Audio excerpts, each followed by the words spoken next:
Right. Hello and welcome to Pest Perspectives, episode 72. This week I actually have Dan Lucas on, but obviously last week was meant to be him. I got him and Jim mixed up.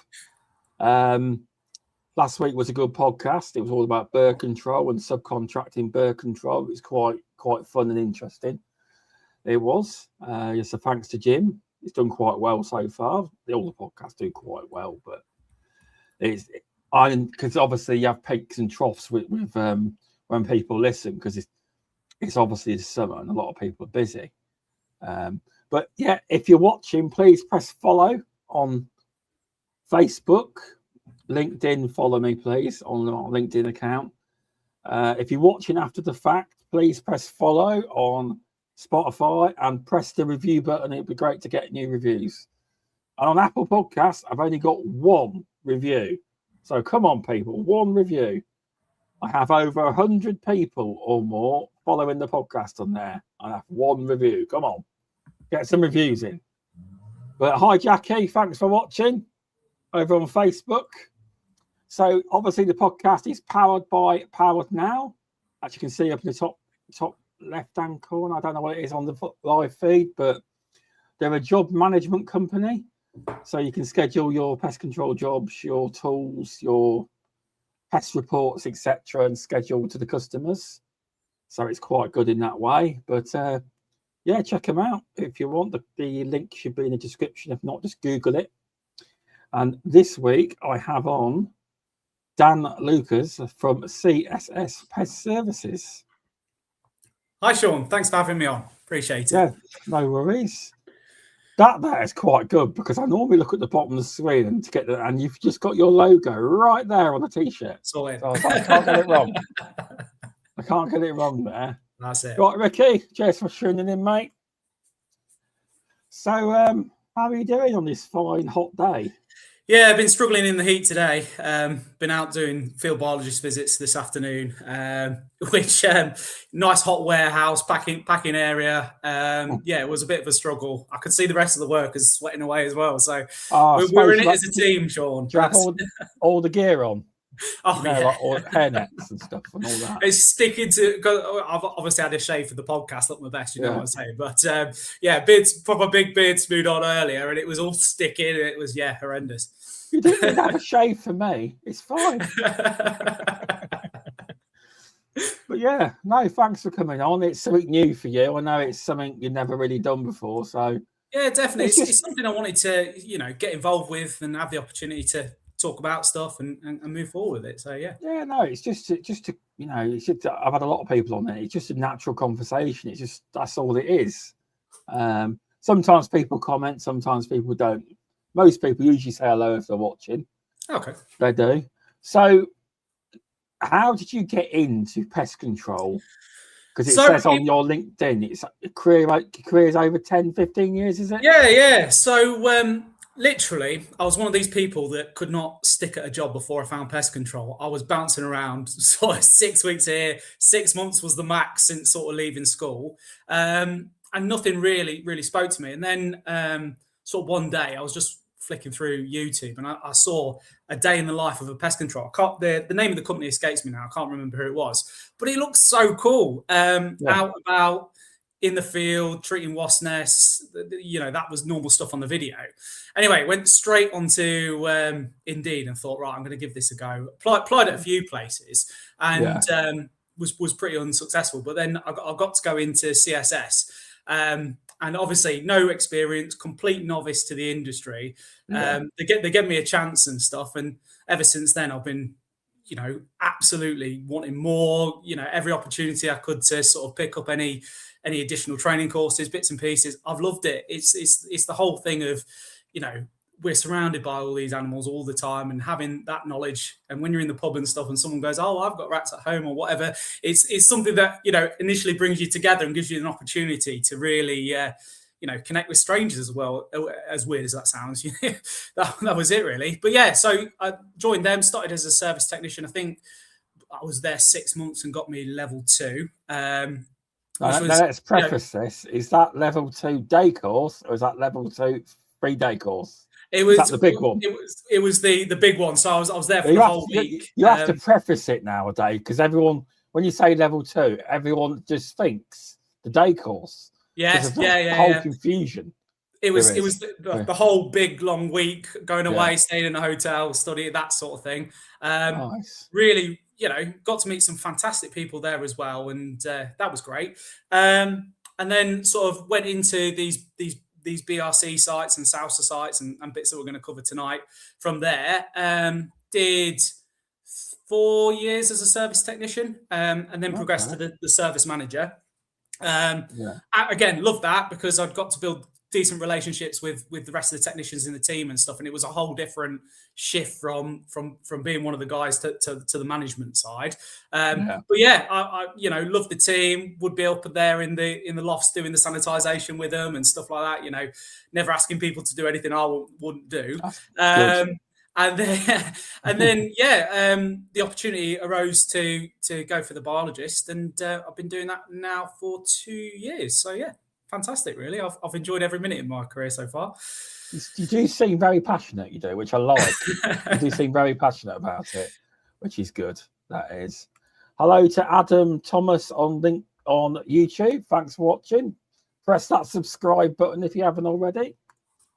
But no, that's good to hear. That is, it's you had a variety of different roles. So definitely, it's been an opportunity to really see every aspect of it in terms of the person on site delivering the service, then the service manager who it's about volume of calls and getting those calls done, and to a good standard, but getting the volume of calls in, and then the field biologist is sort of making sure that it's technically perfect and everything is done to these standards and adhering to it. So it's been really, I've seen all sides of the sort of service, and I've loved every part of it, really. Yeah. No, that's good to hear. So with you, when you started being another person here, hello, Paul Ullman. I know he messaged me earlier saying he was looking forward to this one. But yeah, there's a lot of people on stream. There's a few people. But yeah, thanks everyone. Press follow or subscribe, whatever platforms you're on. So when you were a technician, were you just doing routines, or were you going to people's houses? Yeah, and doing, definitely. So and... the good thing about CSS is it gives the opportunity to be all rounders.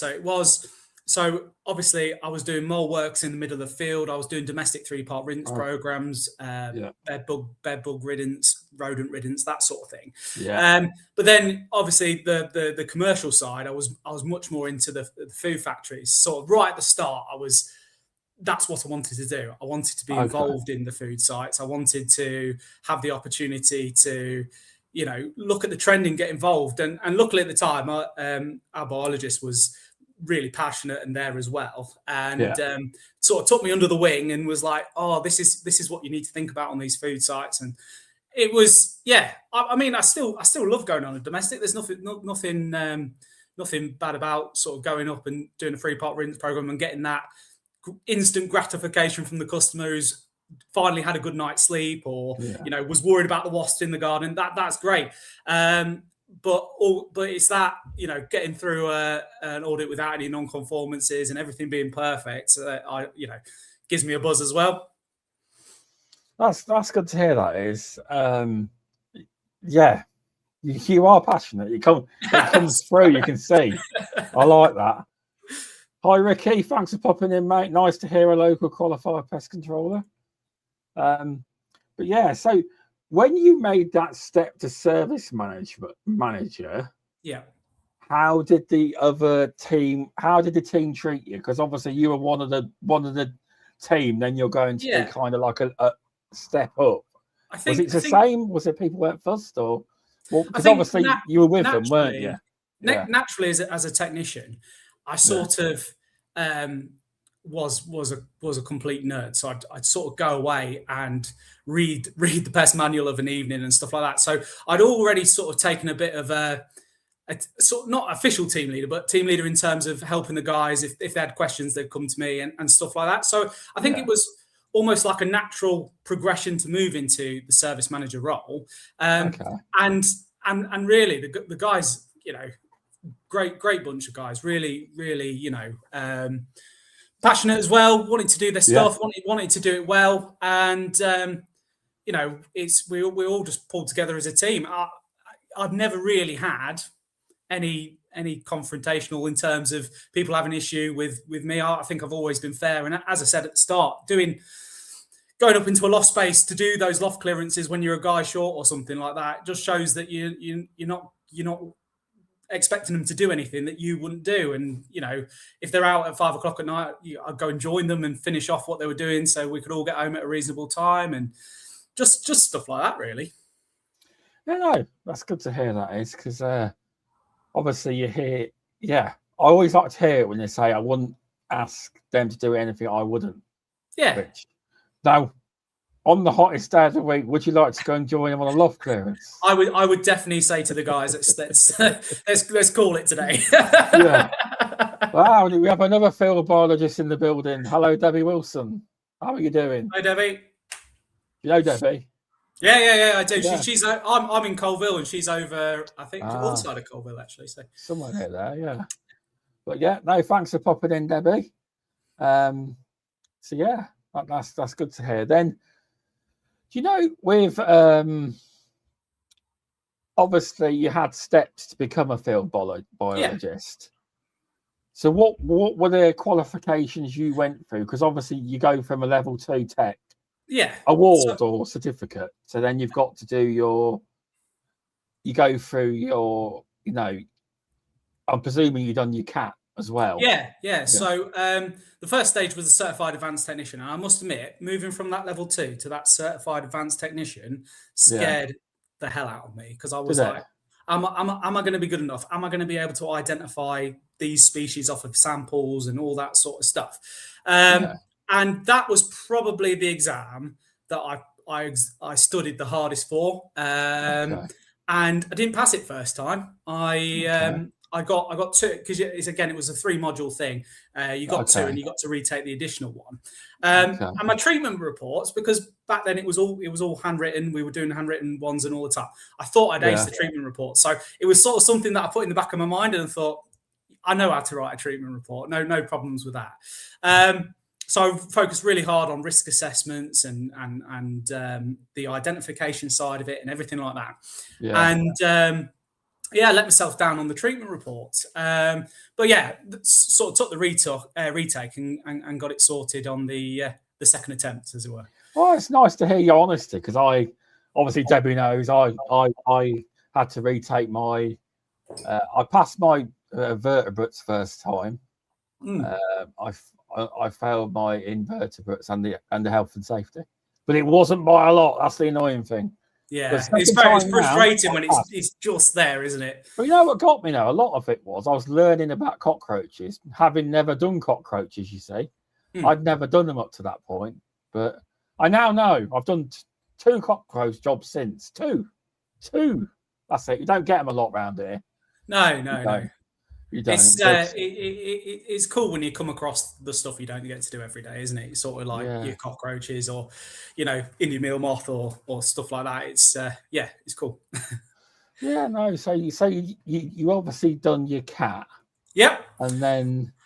So got that under the belt. Then it was sort of a prerequisite for that was doing food safety level 2 and health and safety level 2. Level 3 as well, isn't it? Is it level 3 as well? Yeah, so level 3 is for the biologist when you move. Oh, sorry, right, yeah. I've done the food safety and the health and safety level 2, which is a good course to do anyway, regardless of if you want to do additional exams and stuff, just to have that knowledge under the belt and that certificate. And then so then I did me level 3, which compared to the level 2 food safety. The level 3 food safety is from a supervisor's point of view. So it was much more about stock coming in, rotation, that sort of stuff, which was great. And then it was the field biologist exam, which it was tough. I came out of it thinking I hadn't passed the first time, but I did. It was all right. So it was good. sort of the scenarios and stuff, my hand was burning at the end of it because I was trying to write last down to the last second, like everybody is in exams. But yeah, it was good. Luckily, there was another man that was taking it at the same time. He sort of was talking me off the edge before we went in for the exam because I was like, no, it's gonna be a nightmare. I'd go through the flashcards, But yeah, we got there. We sorted it. No, that's good to hear. So obviously, with the field biologist, are they? Because obviously you spell a lot of hard words because they want you to spell it the Latin way, don't they? Yes, yeah. So do you have to spell everything correctly, or if you're just in the right area, they get so the spelling was the hard thing. The great thing on the identification aspect on the BPCA is that you get the main point for the common name, and then you get half a point for the Latin name. So if you get everything right, then you can effectively get past that pass grade. But I mean, sort of the stuff that we use every day, all I can advise is just get in the habit of, when you're doing your treatment reports, put brown rat and then in brackets use the scientific name, just so that you start reinforcing it, because it's the easy ones. You can tick those half a points up, and then you're pretty much there. But there's some brilliant learning aids out there, sort of flashcards for your scientific names and bits and pieces like that. It's the resources are there, because when I first took it, I was like, what do I need to do? Where do I need to go? What do I need to look at? I bet you made your own, didn't you? Yeah, it's I did for the for the cat, for the field biologists. I got a set offline, but it was Veritas. Are they Veritas flashcards? Yeah, I've got them as well. Yeah, fantastic. They are. Really I need to look at them more. I don't. Yeah. It's but it's really cool, and sort of it led me down a rabbit hole of like looking at where these scientific names come from, and it was the honeybee originates from Greek mythology, which is really cool. So yeah. No, it is. It is interesting, a lot of this. It's like I've still got to finish it. There was like an entomology, I'm probably saying it wrong, open diploma thing. I haven't finished it yet, but a lot of the stuff in it, I was like baffled. It's like, flies in murders, they can tell what time they die because of the flies. I was like, whoa. That is cool, yeah. 100%. That's the kind of stuff that they use insects for, As an insect, they can, things like that. It's mental. Flying insects, and just especially on these audited sites and stuff, just the insights you can get from doing catch tray analysis. You can spend hours going into it and like thinking of sort of like what I mean, sort of like waterborne insects. If you're picking up mosquitoes, it leads you to think that maybe the gutters are being blocked and the water's pooling up there, and it spirals. So the stuff with the blowflies and the time in the body, it's just the story insects can tell is fantastic. They've been here longer than we have. Yeah. That's what they say. I do say as well that the when you get your field biology degree, all of a sudden you're expected to know all the, I think it's 27,000 different species of insects within the UK. You can't know that. No, I don't. Like, you've got one set of species of a moth, but there really is they reckon there's thousands of species of each one, and subspecies and subspecies and stuff they haven't found yet as well. They reckon there's still a lot that hasn't been discovered. Yeah. Which is exciting. But you're supposed to know everything here. I wouldn't expect you to know that. It's mainly the technicians ring me up, send me a photo or something, and I'm like, I'll get the kit out, bring it to the office, we'll look at it together. But there's a lot of insects. Take a decent photo as well. You have to take a decent photo. Oh yeah. I mean, that is half the problem, isn't it? Because they're so small, zooming in and stuff. I always prefer a physical sample for doing the IDs. I don't think you can do it any other way, really. No, it is hard. You're right. Yeah. So let's just you don't have to say what you get paid. I just wanted to know, you jumping from a level 2 tech to being a tech, and then obviously I'm not going to ask the service manager, but through you going through all these qualifications and training to become a field biologist, is the pay worth the result as well? I know you love doing pest control and field biology, but was all the training worth it for the pay you get for doing field biology? 100%. I mean, it's difficult for me to answer because it is. I'm not going to say ask you how much. You know what I mean. I'd probably do it for free, Shaun. To be fair. So, don't say it. Your boss might be watching. Oh yeah, good point. But no, that's good to hear. It was worth it because I can tell you're a passionate person. The most passionate I've seen in a while. You are for that kind of. So, do you get any, like, for field biologists? Is there any kind of perks you get, or is there any bonuses with the job, like any special things you get with being the field biologist? I think, as opposed to be a normal tech, is there? I think the perks, sort of, it's when you're doing the actual inspections and stuff. It's you're on site, you know, exactly the same as a normal technician, apart from you know, you have much longer with the folder, and then also while you're going around, they have more time to go and have a look in that corner, or go up onto the mezzanine, or really annoy the engineers by asking them to bring a ladder up so you can get access to the roof void that nobody ever goes into, or something like that. So I mean, the benefits of the day-to-day, where you can actually, you know, have the time to do this in terms of going to the extra detail. But I mean, the actual field biology is still boots on the ground, still out there, still going to sites, still building those customer relationships. You know, it isn't all just sitting down drinking coffee and enjoying it. Yeah, no, that's good because I have heard that, you know, that's what you do. You get a chance to. You're not on a lot of the time. I don't know. I imagine at some sites you get given a day to do a day to do it. Yeah, or half a day. That's what I've heard. The standard's half a day or a day on the site. I think it's one of those where it takes as long as it takes. If you give yourself half a day, I'm a big believer in you sort of looking and thinking, I haven't really got time to do that. I think when it comes to field biologists, they've got to go in with a thinking that it should take half a day, but if it takes all day, at least I've done it properly, you know, and to the thing. And I mean, 99% of the time you can get around it, and there's no issues. But then, you know, you think, hold on, something under there, get a bit more involved with that, and you know, that's it. Okay. So when I originally put it on LinkedIn, I put, does anyone want to come on the podcast that does BRCGS sites, you know, audited, etc.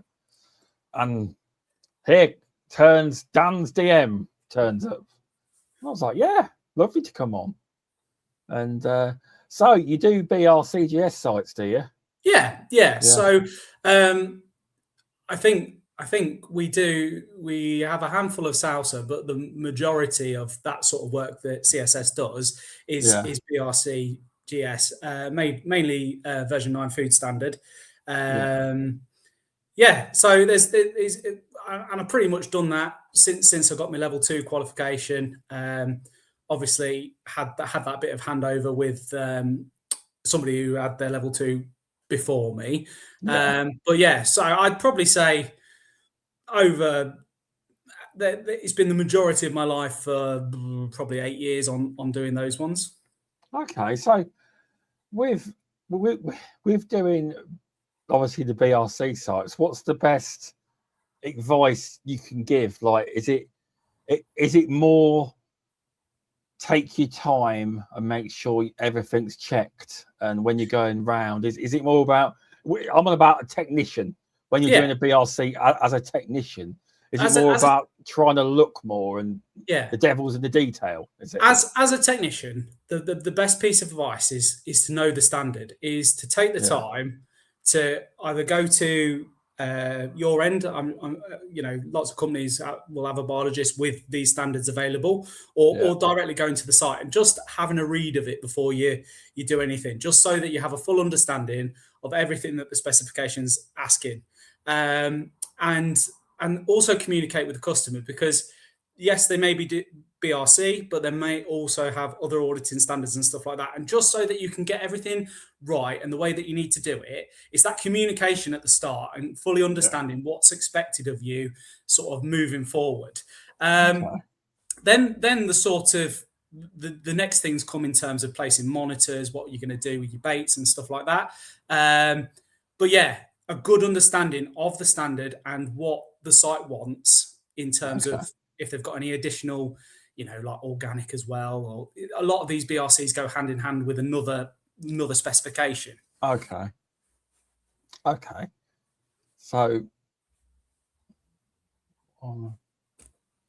sorry, I'll just look at reading the question on there. So, all right, Jason, thanks for popping in. So obviously with that, it's just a case by case and learning the standard. But one thing I noticed when I read the standard, it's really weird because you are supposed to be RPH Level 2 award, aren't you, to do it? Yeah. Does not say it in the actual official standard. No. I found it on a separate document. That's a bit strange for it not to be in there. It says like a competent person. Like that could be anybody, couldn't it? Yeah. I mean, also, for sort of the version 9 dropped the actual field biologist qualification as well. It says it's a pest management expert that conducts the reviews of the site in terms of position of bait station, each area, what activities going on. I feel that as an industry, we're sort of still continuing to go for the level 2s doing the BRCs and the sort of a qualified field biologist doing those reviews. So it's not necessarily an issue that it's not in the standard. I think it's just it's what we work to. Yeah. Do you think it's because I just thought about this? Do you think it's not in there because it's a global standard? Potentially, because if it's a global standard, I believe it's global, isn't it? Yeah. Well, the RSPH isn't qualifications, just UK. That would make sense then, wouldn't it? It was much broader term in terms of that. Yeah. I read it, and it's a global. That might be why it's not in there, because they're all different, aren't they? Around the world, they are. I'll have to look into it. And maybe, I don't know. I just noticed it wasn't in there, but someone sent me a separate document that is basically what you need, and obviously it said RSPH Level 2 or BPCA's version, same thing. I think, I don't know. It's pretty much all the same. As long as you've got the level 2, not day course. I get fed up with saying that. I do, because there's so much confusion and arguments over it, isn't there? Yeah. Some people run well going, I'm level 2 qualified, are you? Yeah. And then you ask them, oh no, it's only the day course. Hugh Radford's now in the chat. How right, mate? He's saying technical visits should be carried out by someone more qualified than techs. Yeah. It's the pest control expert that they highlight in it. It is. Well, I just thought it was interesting how they didn't actually have it in there. Level 2 is the best practice. Actually, Hugh's the one I got it off. There's a separate document he gave me. And it's in that document. It's all in there. But I would like to get my hands on a BRCGS. So at some point, I would like to. You never know. One day I might get one. You never know. It'd be fun. I think it'd be fun.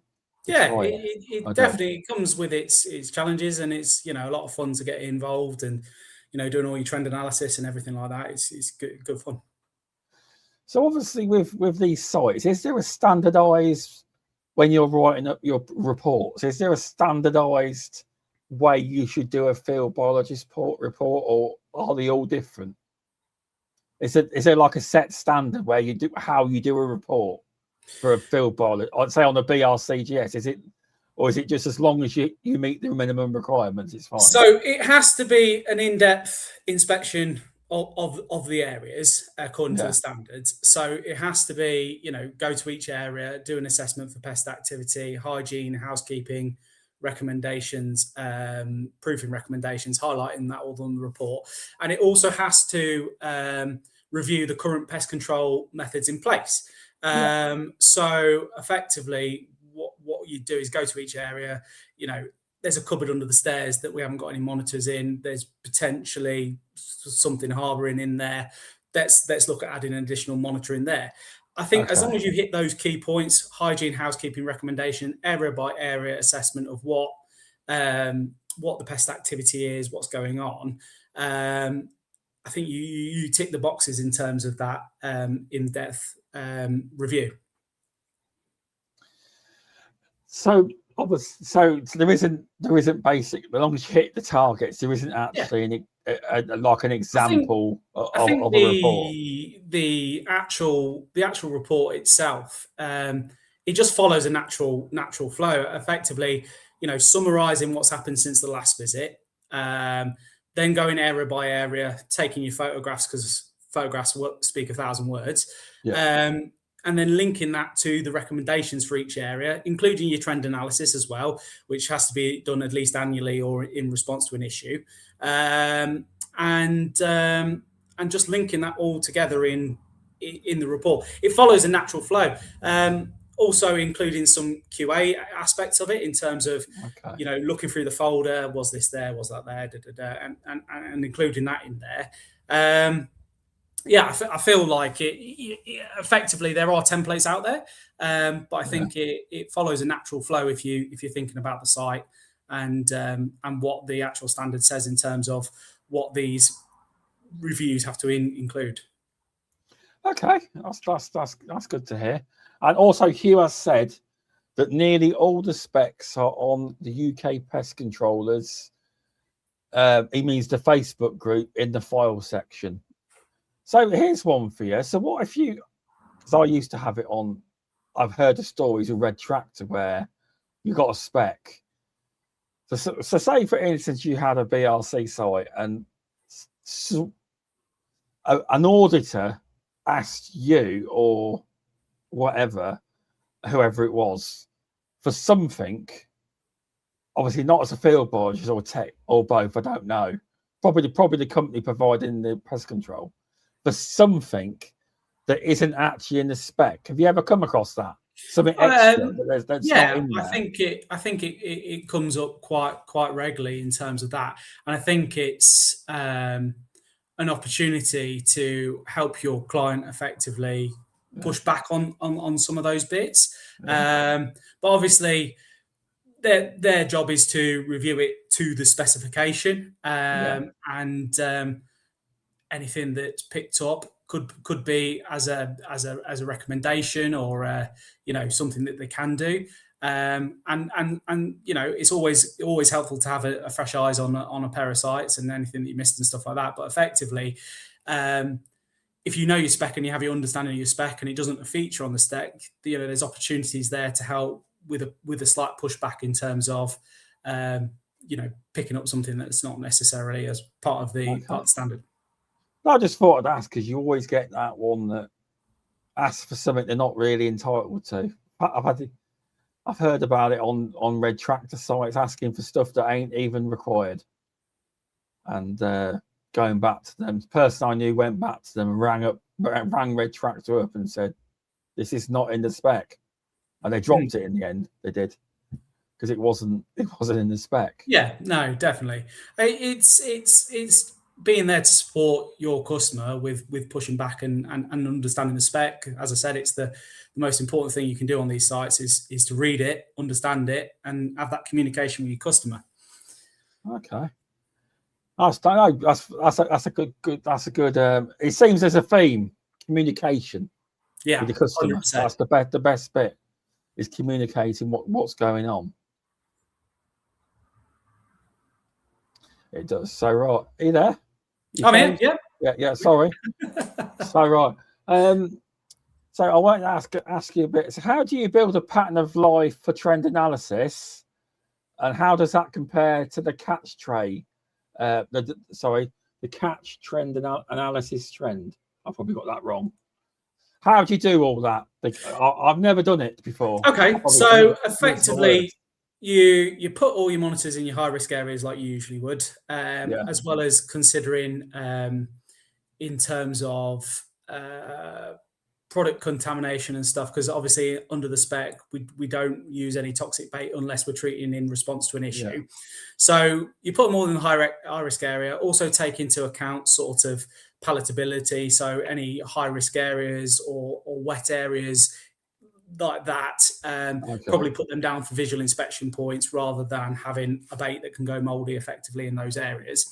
And then sort of they're fixed into position, labeled clearly, got all the the stuff that's required on the boxes in terms of your non-toxic monitoring block that you've chosen to use. And then effectively what you do is you go around and check them and include it all in a checklist. So most people do this by having a checklist with a section to enter a date, what result was in each of the monitors moving forward. And then what a biologist would do at that point is collate all that information annually if there hasn't been a problem or if they're in response to an issue. And we put all that into a graph to present, what issues or where the peaks and troughs are for the activity. It can also translate into a bit of a hotspot map, which is quite helpful.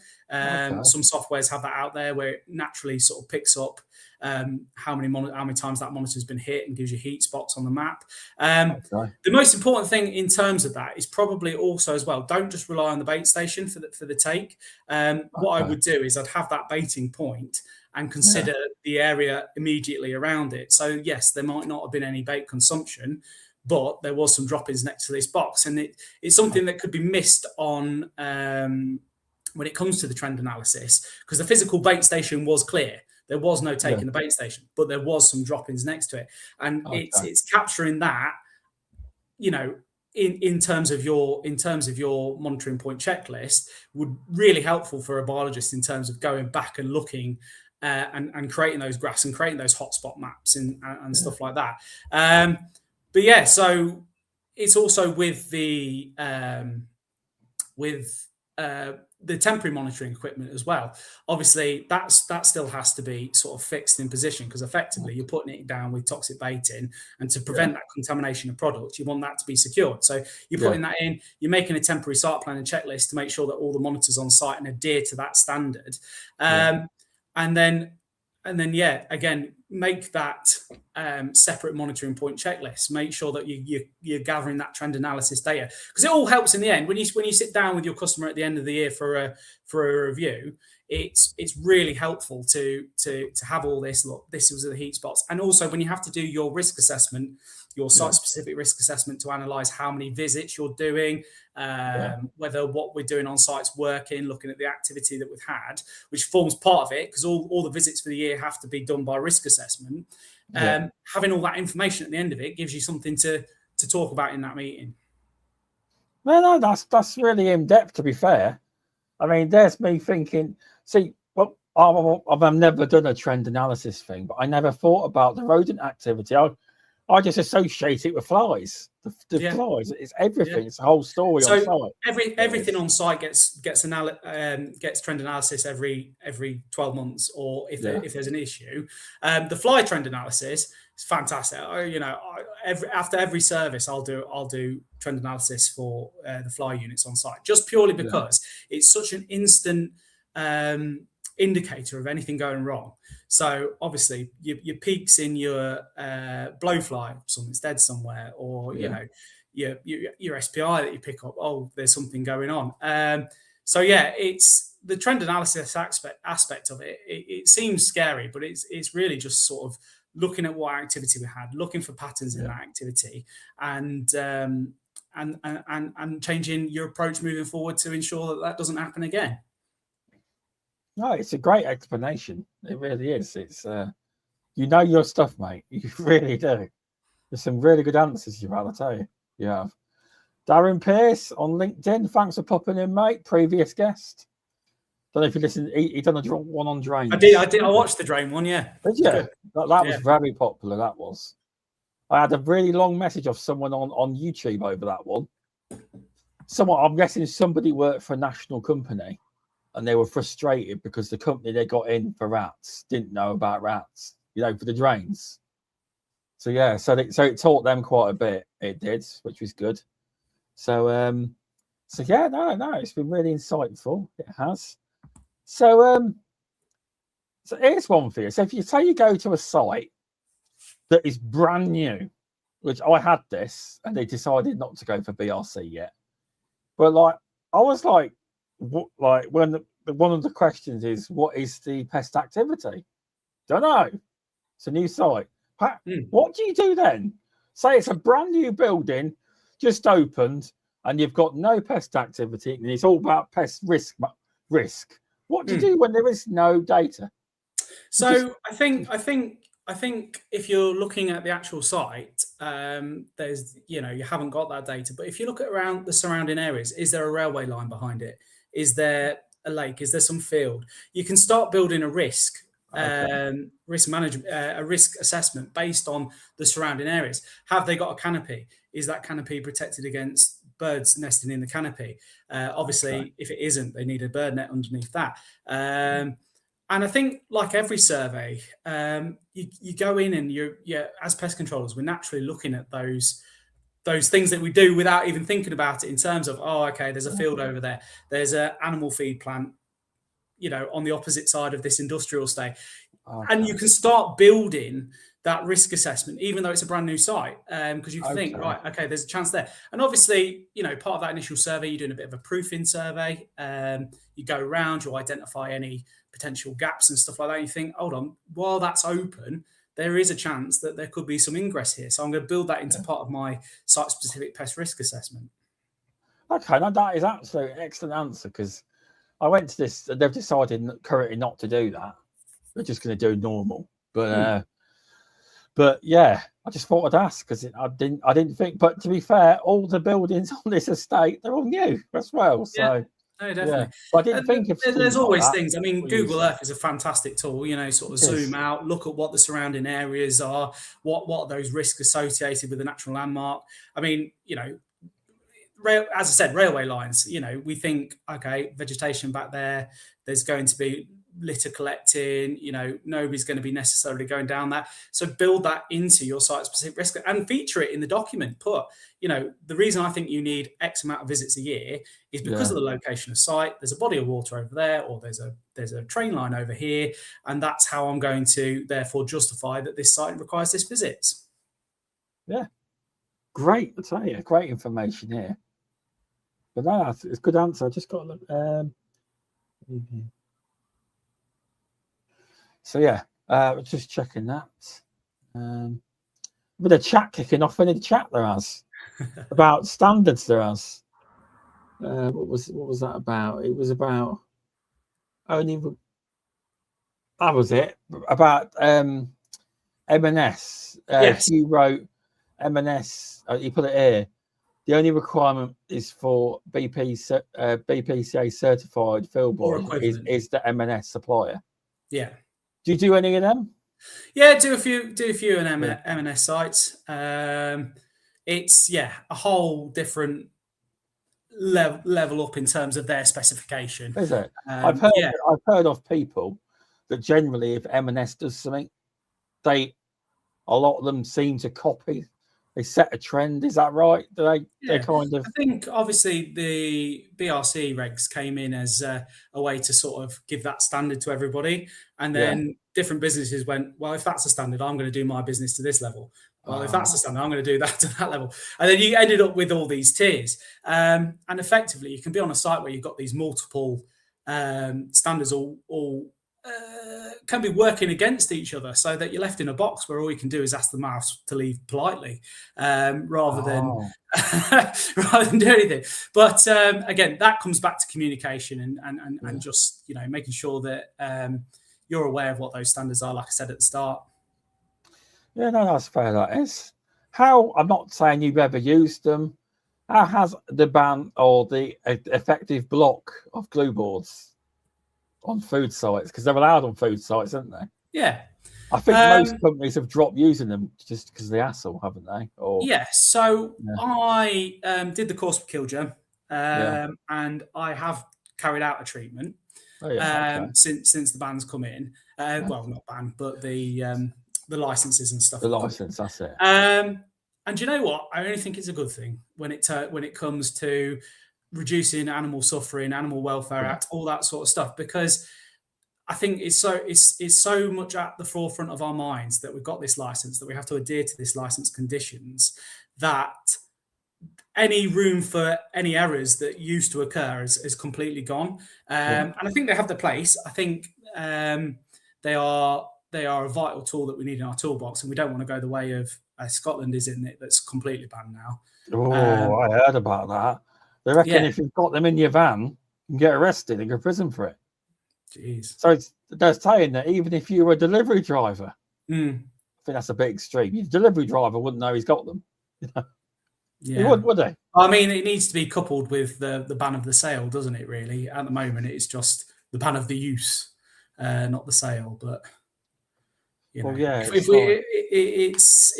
something that, again, I think it'll probably go further with it. But at the moment, in terms of making sure that they're being checked every 2 hours or have the constant monitoring, more robust site plans, more robust checklists, it's all just helps with animal welfare and, making sure that we're limiting that suffering.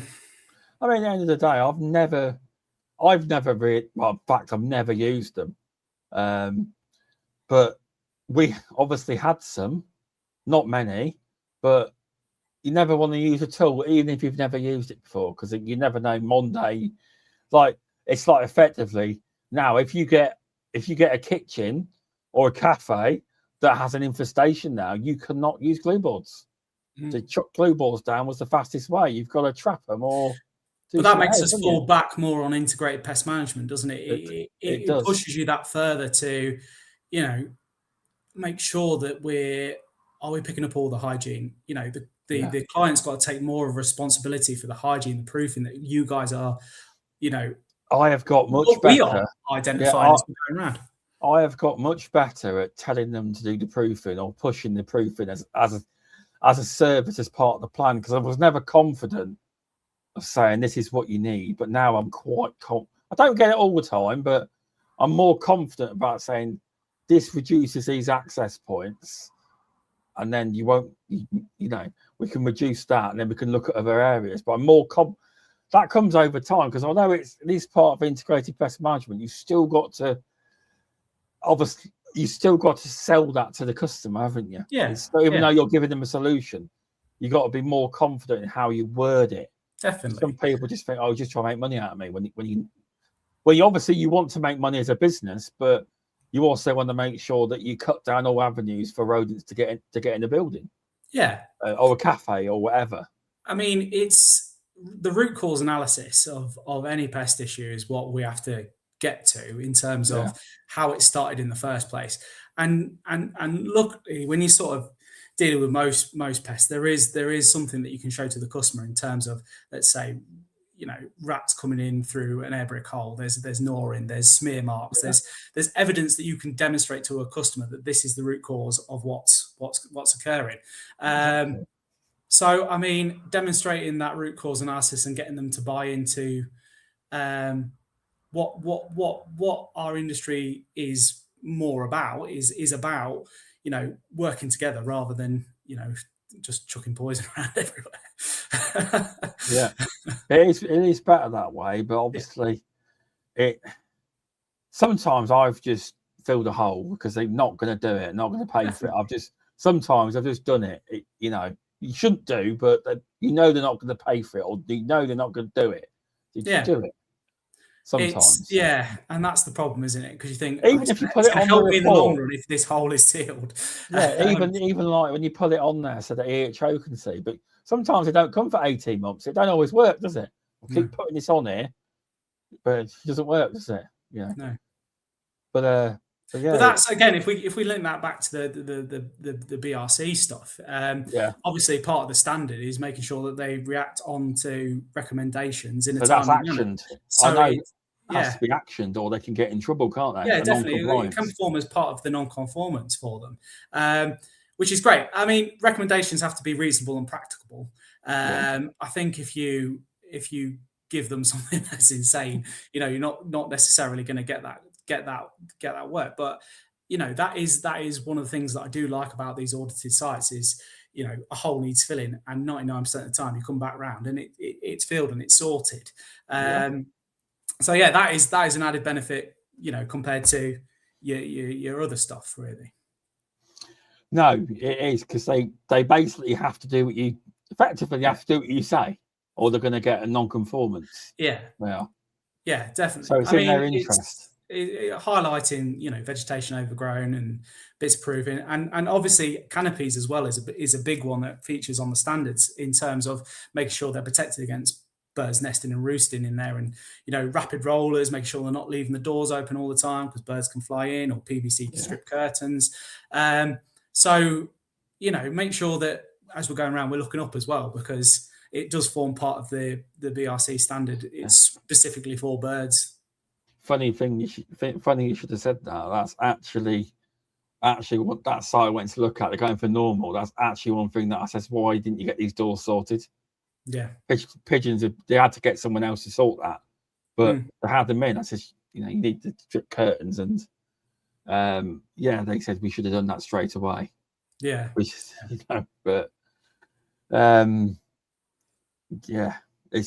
kind of, he says, well, I'm getting a guy, get him in, we're going to sort it.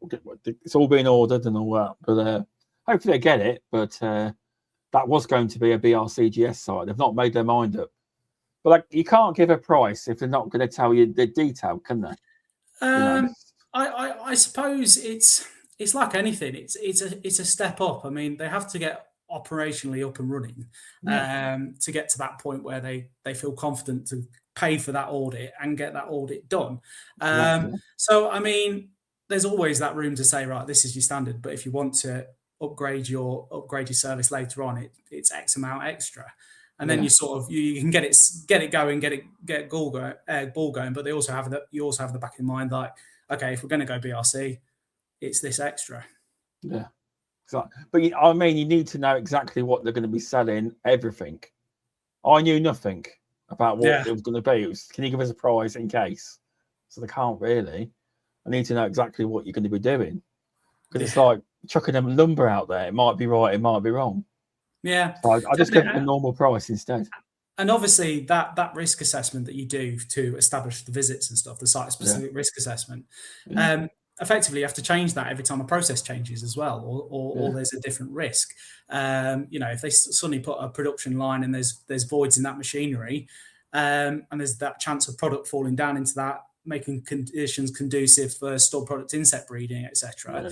You have to include machinery inspections in that risk assessment. So I get the struggle, mate. 100%. Oh yeah. I was really excited. I was like getting all this help of people, and he was like, "Well, it might be." Then I didn't give me no detail, but I can't really write anything. I can't give a proper price or anything like that. So it doesn't matter. But so here's one for you. A few people have asked me this question. What do you think what should be in a tech's bag? It should be a standard of what a tech should carry. Say BRC. So obviously a torch. Obviously things like that. Definitely. Yeah. So what I would say before you even got there is to consider the bag that you're taking in. So what I would do is have a second bag, because you've got to think about contamination of product as you're going into these sites. So effectively, where you've been, what you've been doing and stuff before is on the bottom of that bag. And you're entering these food sites, very strict hygiene, the whole changing procedure, you're putting clothes on, coveralls before you go in. So having that second bag that's specifically organized for your BRC sites, you're keeping that clean, you know where it's been, because effectively they've got to have allergen tracing and stuff like that. And you've been to a peanut butter factory, for example, you have to put that down, and you're taking that bag into a non-peanut butter site, non-nut site. I'd be thinking about that before necessarily going in. So just a general service, lots of non-toxic bait, because obviously it's non-toxic until there's an issue. So obviously just to keep that palatability of bait up, making sure Would that... you say, sorry to jump in there, with non-toxic bait, would you say it's better to put the non-toxic bait in a plastic bag? I wouldn't, because it gives us a technician almost like an excuse not to check the bait itself, and then you'll lead to like secondary infestations, and you might end up with some frass inside or a stored product insect inside that bag, because you think, okay, that's protected, it's protected from the air, nothing's getting into that bag, no damage on the top, and then that bait goes unpalatable, and then you never ever get a take on it, and you think, oh, okay, there's just nothing going on there. But if if there's a wet area, or if there's risk of that bait getting contaminated or becoming unpalatable, I would suggest personally going for a visual inspection point instead of putting a bait in that point. So what that would involve for me necessarily is putting a monitor, a label on the wall to say this is a visual inspection point number 1, a date labeled before, so you can demonstrate to an auditor that you actually are going into the area and checking it, and you're dating it off as you go, and then you've got that opportunity to do that visual inspection in the area, take some photos, add that to the report, or feature that in your report section. So necessarily the whole thing of bagging baits, I personally don't think it's of a huge benefit. And also you've got other options as well. If you're getting slugs eating it all the time, you could go for one of the plastic baits. I don't know if I'm allowed to say product names and stuff, so I'll keep going like this. But yeah, so like a am I allowed to say product names? Yeah, if you want. I'm not. So like, I don't know, the Nara blocks and stuff like that, where the slug's not going to get in and have a chunk of that. So just think about what we're using in the areas, rather than sort of going to that bag and giving yourself that thing of thinking the bag's not damaged, so the bait's good. Just making sure that we're keeping it as palatable as possible. So if we do get anything in, we're competing with the products that they've got on the racking and the shelves and stuff like that. Oh, yeah, that's really good. That. Can you see what he's just put? Yeah, I saw that. Never tried it. I don't know. It was just an example. I'm sorry. Yeah. but yeah, it's a good point about baits. I just thought I'd ask the question about being bagged or not bagged. So yeah, it's a good point. Obviously back to the bag and stuff. Decent set of monitors.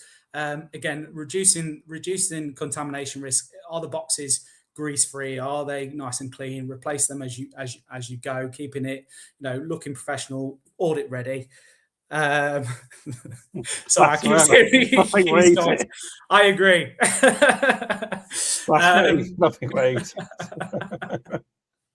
I know.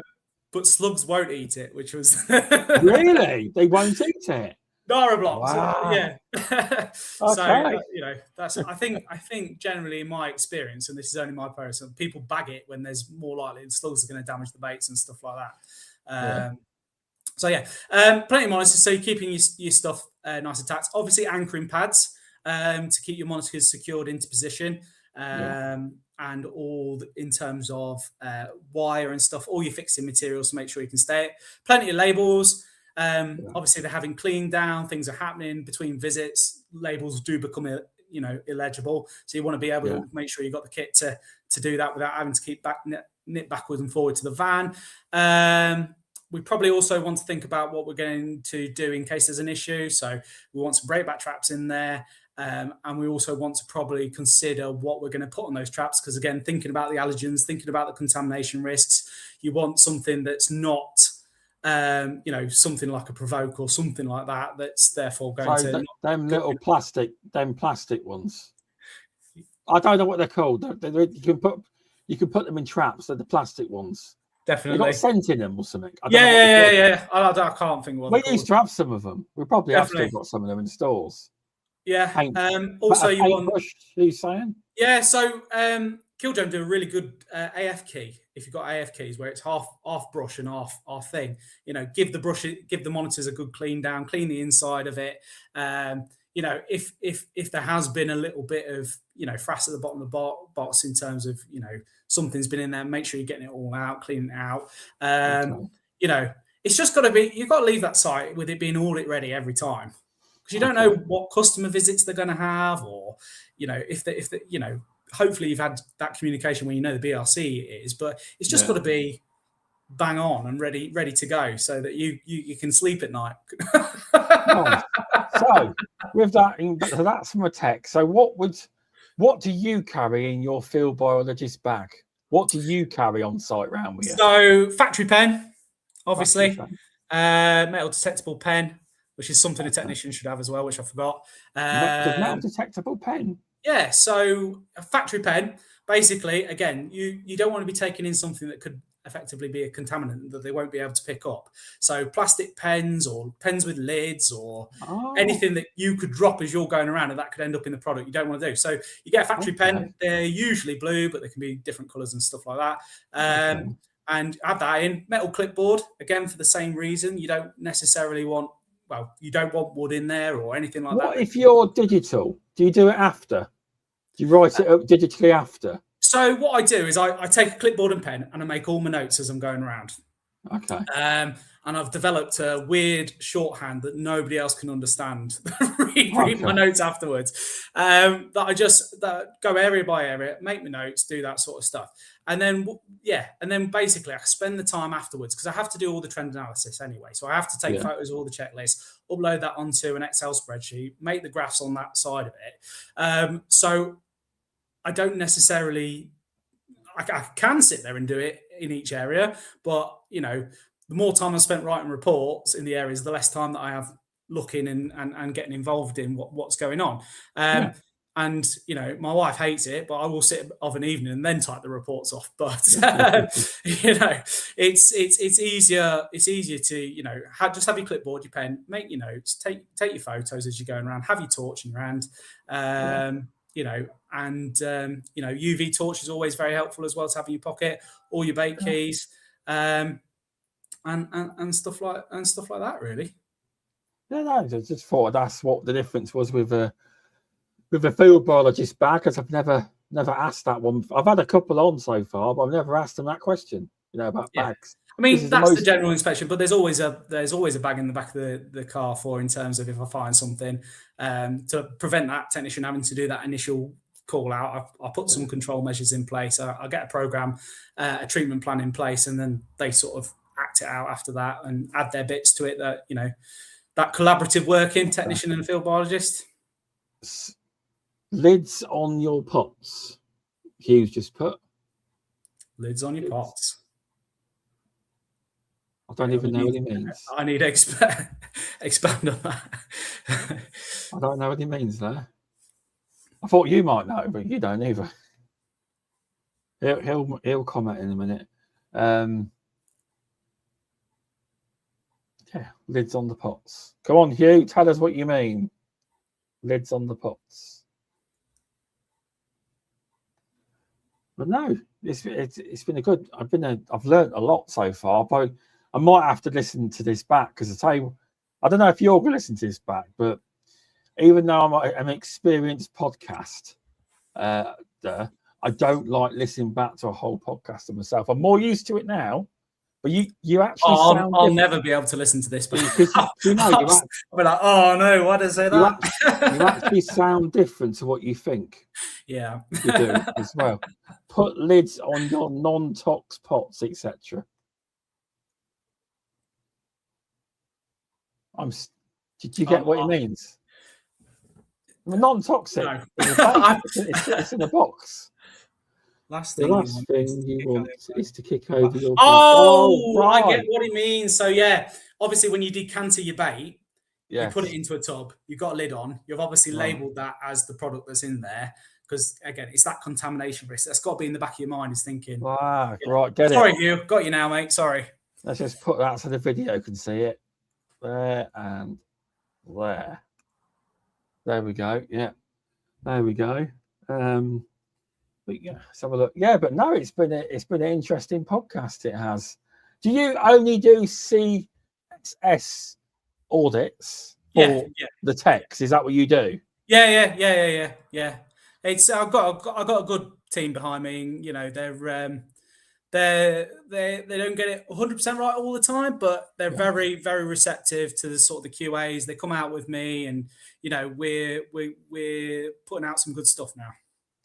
That's nice. So you will, if you find issues, tell them. You won't just 100%. I mean, it's part of it as well is that QA aspect of it, in terms of I'll go through the folder, make sure that everything's present in the folder, they've filled out the checklist correctly, and there's human error. I mean, they're doing these checklists and they might have missed the last page, and you know, then you can go through the treatment reports and fill that out for them and stuff like that. So we do an audit, but I always highlight it to them in terms of let's get these bits fixed here and there. So I do a whole paperwork section, so it will go from right from the service outline through to certificates and safety data sheets, making sure they're all correct.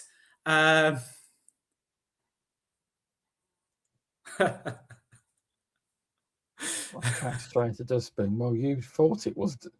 Well, you thought it was a dustbin. No. It was a flower bin. Oh wow!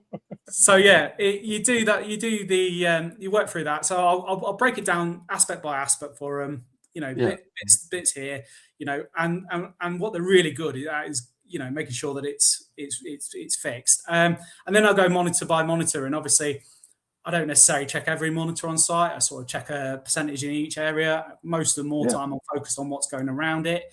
But again, I make sure that everything's labeled correctly. They're anchored to the wall, that the baits are nice and clean and tidy. They've changed the baits regularly, and so they every time they get an email afterwards, just highlighting any bits that I found, and they come back to me and say, all sorted, all bit. But it's just down to human error. It's not.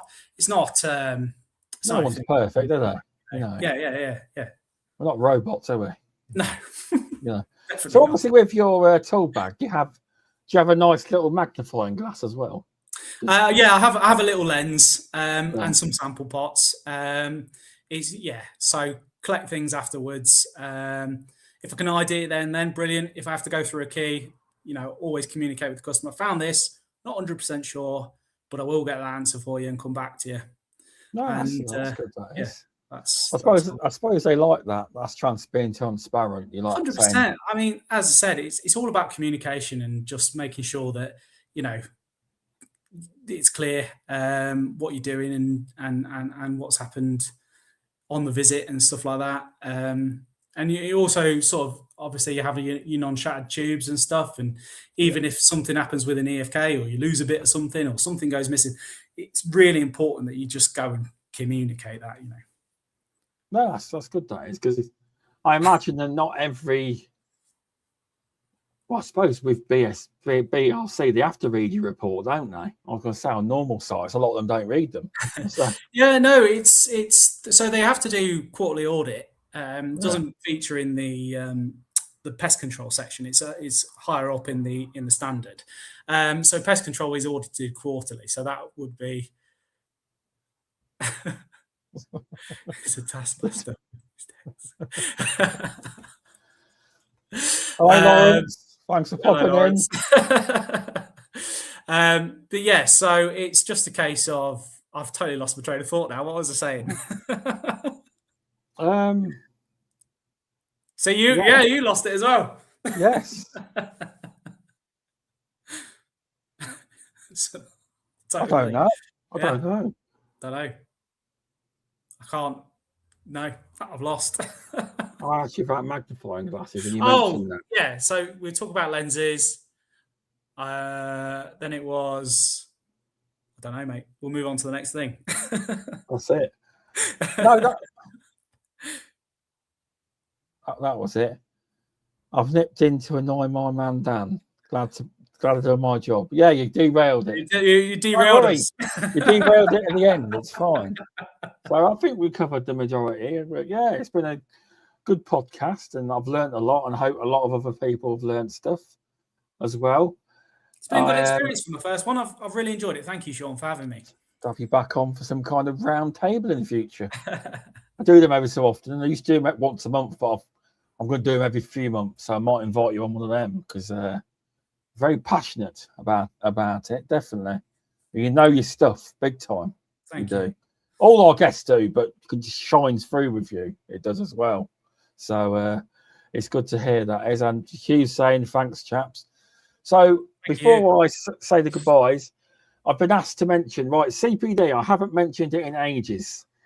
If you're with the British Pest Register, Shaun Mooney's scheme, simply give me a day or two. I normally do it the day after. If you go to CPD training, I put up a little quiz of 4 to 5 questions. Something Dan said within the podcast, question-wise. I actually get AI to do it for me, the quiz. But it gets it right. I check it. Get your point, and then you get your point. It'll be 1 point probably for that. And then if you were the BPCA, just self-register it with a BPCA. And sorry, if you are with Basis Prompt, I have tried. I sent an email on the 8th of May listing the podcast and what people learned, etc. But so far, I have had no communications back. So I don't know if I'm getting any points for this podcast for Basis Prompt this year, but I have tried. So I'll have to see if I can send an email saying, did you get my email? Saying that, I left them last year. I moved over to the British Pest Register. And I sent them an email saying that I left in October. I give you notice. And they emailed back apologising because I gave them the exact date so they could go and find the email. Stop, because they were sending me a bill saying it's overdue. Recently got another one saying it's overdue. So they want my 80 odd quid. I say, I've left you. I've got to ring them if I can get through and tell them, cancel that. Not a member. I'm not, but yeah, it is hard to get hold of them. And Jason's saying he hasn't got his ID card off Basis Prompt or the British Pest Register. All right, okay. Have to get on to them then. You want to message Shaun, Jason, and say, where's my card? But yeah, so I had to mention it because I'll be honest, I haven't mentioned how you do CPD in a while. They're all on there. There's 70 odd podcasts on the British Pest Register. If you wanted to go through a load of the quizzes or ones you've listened to and do the quizzes, there's a load of points there. If you want, I'm like clockwork. They're all there apart from one. I delete one podcast that was deleted. The name shall remain anonymous as to who that was, but I think you all know, Kieran. Well, Kieran. So, but yeah, they're all up there for you to get your CPD with. But yeah, so thanks, Dan. It's been good to have you on. It's been a pleasure. Thank you. I might pick you up for another podcast at some point. Thank you. I enjoyed talking to you. But yeah, thanks, Jackie, as well for watching, and Jason and Paul. It's been very popular. And Adam. Look, all these names that they're going for. Look, great podcast. He put thanks higher up. Look, all these messages. Look, great podcast. There we go. So yeah, so thanks everyone. Next week I've got on something different. I've got a lady from a project in New Zealand, from Wellington, called Predator Free 2050. It's a project where they aim to, obviously Wellington, it's more urban, wipe out the rats, stoats, etc. on scale. So they're actually actively dropping traps into people's gardens. They've got teams of people on scale. So I've got her on next Tuesday at 8 p.m. So that'll be fun. First New Zealand guest. It is live. So I think it's like 6 or 7 in the morning where she is, but she's coming into work early to do it. She is.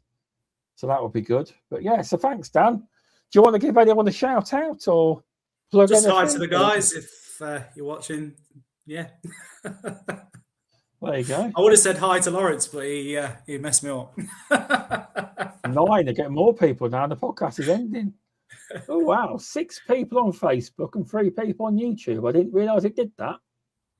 But this podcast will get loads of views after. It always does quite well. It does. But yeah, so thanks everyone. If you're still online for a minute, and I'll just say I end the podcast. But yeah, thanks everyone, and I will see you all next week.